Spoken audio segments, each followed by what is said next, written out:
Good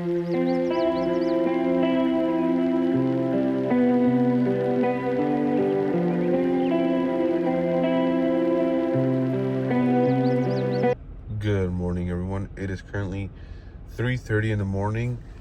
We have about 95% left in our battery, which should get us 318 miles according to Rivian. I'm currently waiting for my co-worker here near the downtown Chicago area, and we're gonna be heading first to Ann Arbor, Michigan. And what I want to see is whether or not it's gonna make me charge somewhere on the way there, or can we make it there without charging. And it does keep telling me to charge before. Now, how do I should be remove charging stuff. Let's see, I should be able to make it. Fast charging are limited on the route, not enough range to get to your destination. So it is telling me I do not have enough charge. Continue anyway. But total trip, see if I can focus it. Total trip 242 miles with a range of 318. So what's the deal, Rivian? Can this make it or not? You know, I do have the large battery pack, and this should make it. But let's see. I will let it recalculate, and it's telling me 21 minutes in Kalamazoo. So what are the current settings? Let's see. 65 miles, 20%. So avoid sites. I need adapter yet. I don't have my adapter yet, so I need to avoid those. But I guess we'll take a 21-minute break there, and then we will, I was gonna say refuel, we'll recharge some a little bit. I'm gonna take a look at a better route planner to see if there's anything out there specifically for, does it allow me to look here for chargers? Let me see if I cancel that. And this. Come on. Come on. There you go. So let's zoom in into Ann Arbor. Let's look at chargers. So there is a level 3 here, but it's Tesla. So that might not be open to me. So we may be limited out here then. Like I said, I'm gonna take a look at a better route planner, see if there is anything in this general area for me that I can use, and I'll update you. So as you can tell by my battery life, I am about to get screwed if I don't make it to this charger. This is 1.1 miles away, so I'm almost there. I did get screwed over because I went to a Tesla supercharger that said both NACS and the CCS one. When I got there, it's just superchargers. Don't know why Rivian had it there, even though in my settings I put with no adapters. But yeah, that's the situation right now. And yeah, I'm heading to this charger. This is a charge point. It is a level 2, so it's a 50 kilowatt. I'm gonna top it off, and while I'm charging there, I'm gonna see if I can find a level 3 that I can go to, that I actually can go and use without the adapter. So I'll update you guys after that. So I made it with 1%. The screen's turned off inside to conserve battery up, but it's on now. It's telling me if I stayed here, I would have to wait 3 hours for it to fully charge to 100%. I'm not gonna do that, obviously, but it does have a wiper for my windshield, which I do need to clean. But let's see. So I'm getting 57.9 kilowatts, and it's only costing me about 30 cents per kilowatt hour. So not the end of the world. I'm not gonna stay here. I'm just gonna get it charged enough where I can take off to a level 3 charger somewhere closer to my final destination here in Novi, Michigan. I'm currently in Ann Arbor. This is actually here, this building here is actually a BP gas station, so I'm gonna go get an energy drink. But I do like how they do have these cleaners. But like I said, I got screwed over by that Tesla charger over there. Don't know why Rivian's showing that, even though I did put the adapter needed, please hide them. So yeah, we'll see. So I'm about to head out. I charged it to 33% here at this charge point.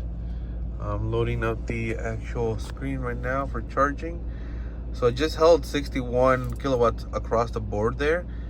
Honestly, not too shabby. It only cost me $12.31, which is, I think it's a little high for the little amount of charging that I did. But it did get me out of a pinch. Now, one thing that I did realize, I was looking at a better route planner, and it's telling me that I can make it to my destination and make it back to the Tesla supercharger that's right here. So that's where I'm going to Novi. I'm near Ann Arbor, so I can make it here and come back, and I should have about 15% of battery life left, because this is only 30 miles away. I have 109 miles to go, so I should be able to go there and back. But while I was waiting here, Rivian's app was telling me to, or Rivian screen was telling me that I still need to charge for another 15 minutes, or sorry, at this point it was 5 more minutes left before I can make it to the customer and back. So Rivian's GPS system needs to work a little better in terms of planning, because it is off. At least in my opinion, it needs to be fine-tuned a little bit more. So hopefully over time they'll update that, but I just want to give you an update on that. So as you can see, we made it to my destination with 291.5 miles.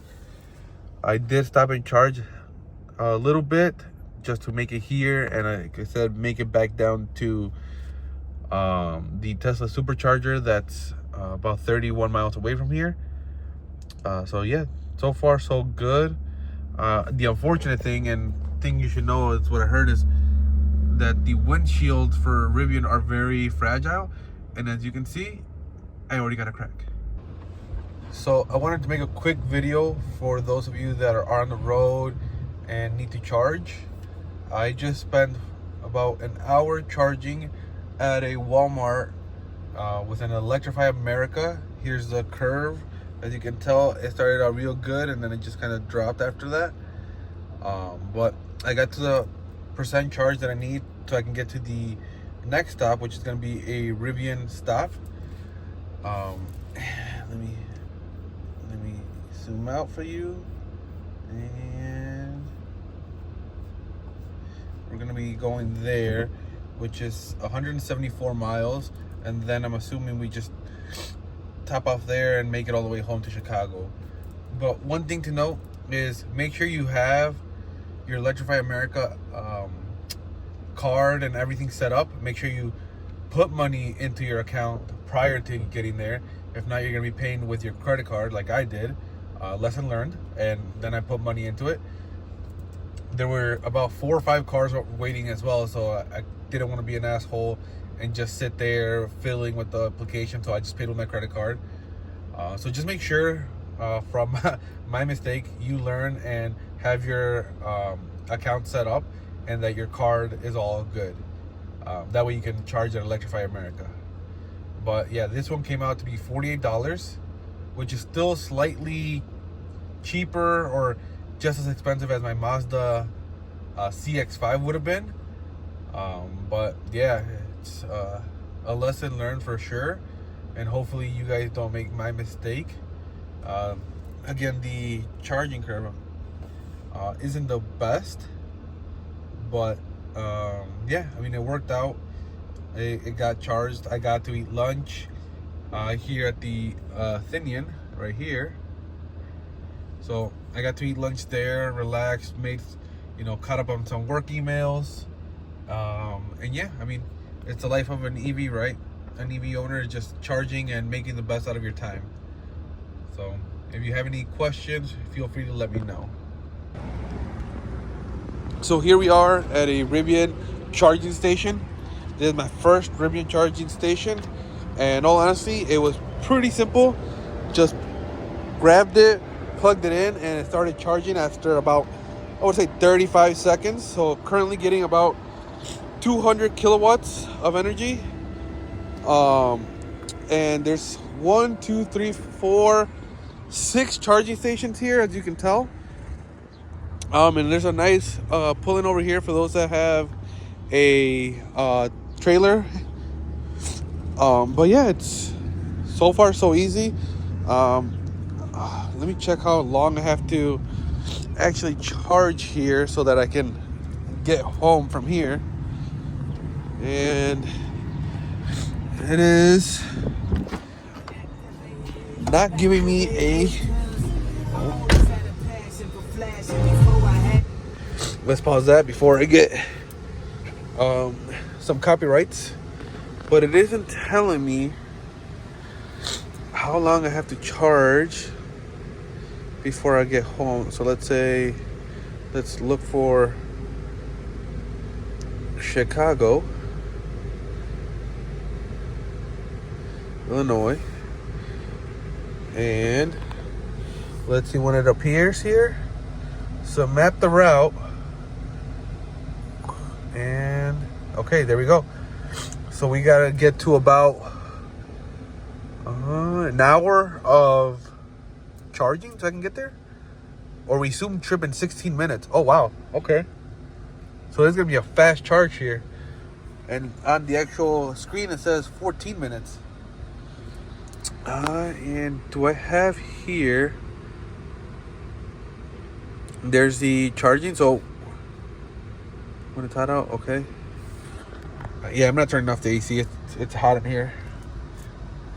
So we're gonna see. So we're getting about 215 kilowatts of charging right now. Very nice. Yeah. So first Rivian charge, and honestly, great experience right off the bat. So I decided to charge to 70%, even though I'm past the amount needed to go. But I wanted to charge to 70. That way, by the time I get home or near home, I can do another quick charge. It just hit 70 right now. It took about 26 minutes, so not bad. But yeah, I just wanted to do about 70% so that I can go home and not have to worry about charging for too long when I get home.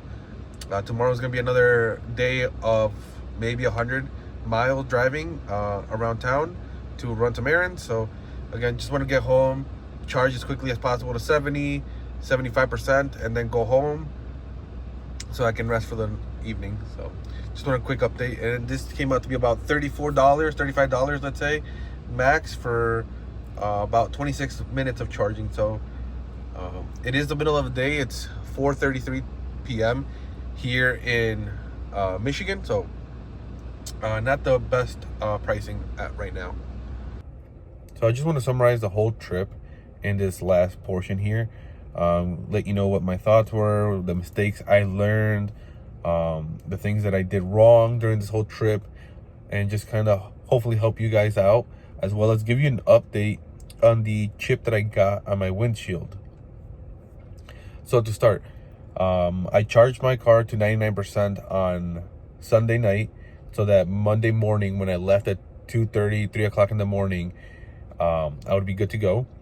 And some of the things that I learned from that portion was that Rivian's GPS system isn't calibrated 100%. Use a better route planner, or even if you just look at like Google Maps, it'll tell you, like for my trip was 242 miles to get to my first destination. And Rivian at that point was telling me I have 328 or 29 miles for it to die on me, right? So it was telling me I would have to charge somewhere before getting there. And the reason I was doing that is because of this. So when you're looking at this and looking at going somewhere, let's say you're gonna go to Colorado, right? I don't know why, but I always default to Colorado. Let's say Colorado Springs. So one of the things that I didn't realize, again, one of the first mistakes as a first-time EV owner, is that once it does calculate, you can actually remove the chargers from the trip itself. So like for instance here, let's say I wanted to remove the chargers and just do it on my own. I could just remove the chargers and then it'll reroute, and obviously it'll probably tell me, hey, you're you can't get there because you don't have enough battery. But the point is that we had this option to remove the chargers, which I wasn't doing. And if I go back into it, it'll reroute it at the chargers. And the other thing too is that you can hit here, and again, I had it set at 70%, and if I would have adjusted it, I wanted to get to my destination at 1%, it would have worked fine. Again, just the first mistake I made in this trip. So wanted to share that information with you guys. The next thing that I had to learn the hard way is that just because you download the app for a specific charging network and you put your credit card on it, doesn't mean that it'll automatically charge that card. For instance, I didn't know that with Electrify America, I actually had to add funds, some funds into the account, and then I could charge. So I learned that the hard way. And as I said earlier in this video, I didn't want to be an asshole. I didn't want to just take longer while charging or setting up the account there. So I just ultimately put it on my card, and it came out to be like $48, I think is what I said. And that's a very expensive charge. And to only get to 70 or 85%, that's what I got to. You know, my car with my Mazda, I got to around $50 to $55 for a full tank, and that got me, at least on the GPS, it says that it would get me like 370 miles. Let's say I got 350 or 330 miles, which is still better than what Rivian got me. So ultimately, that experience was bad, and I don't think that having an EV and doing with that for the cost savings is worth it at that point. The only thing you can say is like, okay, at least I'm still saving on the maintenance side. So that's the other mistake that I made. There's just not having the account. Then again, knowing that, then I went to all the rest of the apps, like the Rivian app. I added my credit card to that. I hadn't set it up. The EVgo though, that one, I put the credit card in. That one works easily, just like that, normal. I don't have to add funds. You just have to put your credit card. So EVgo so far has been the best experience, and the Rivian network has been the best experience so far. The only thing, again, charging in the middle of the day is expensive. So either go off peak or try to avoid charging in the day. Now, if you're going on a long road trip, you're gonna have to deal with it regardless. For instance, usually when I go on a road trip, I try to go at 4 o'clock in the morning. So let's say if I have my battery charged at night and I leave at 4 o'clock in the morning, and let's say 3 hours later, 2 hours later, the Rivian's GPS tells me I got to charge for 20 minutes, I'll still be in the off-peak hours, at least for the first maybe 2 charging networks that I hit, or maybe even a third one if I time it correctly. So, but the issue is, if I am going, like, again, from Chicago to Colorado, there's like, I believe 6 chargers I gotta hit on the way there. So let's say the first 3 I'll get good pricing, and then the next 3 will be the expensive pricing because they are later in the afternoon. So yeah, that's the second thing that I've learned there.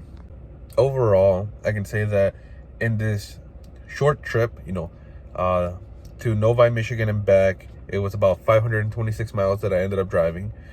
It cost me about $95.08 for charging between there and back. I did get home with, I believe, 60% or 50% battery. And again, I just charged more so that I don't have to worry about it because I don't have an at-home charger. So I just wanted to have a little more battery when I got home so that I can do daily driving on Tuesday. Today is Wednesday, by the way. And today I did have my appointment for my chip on my windshield.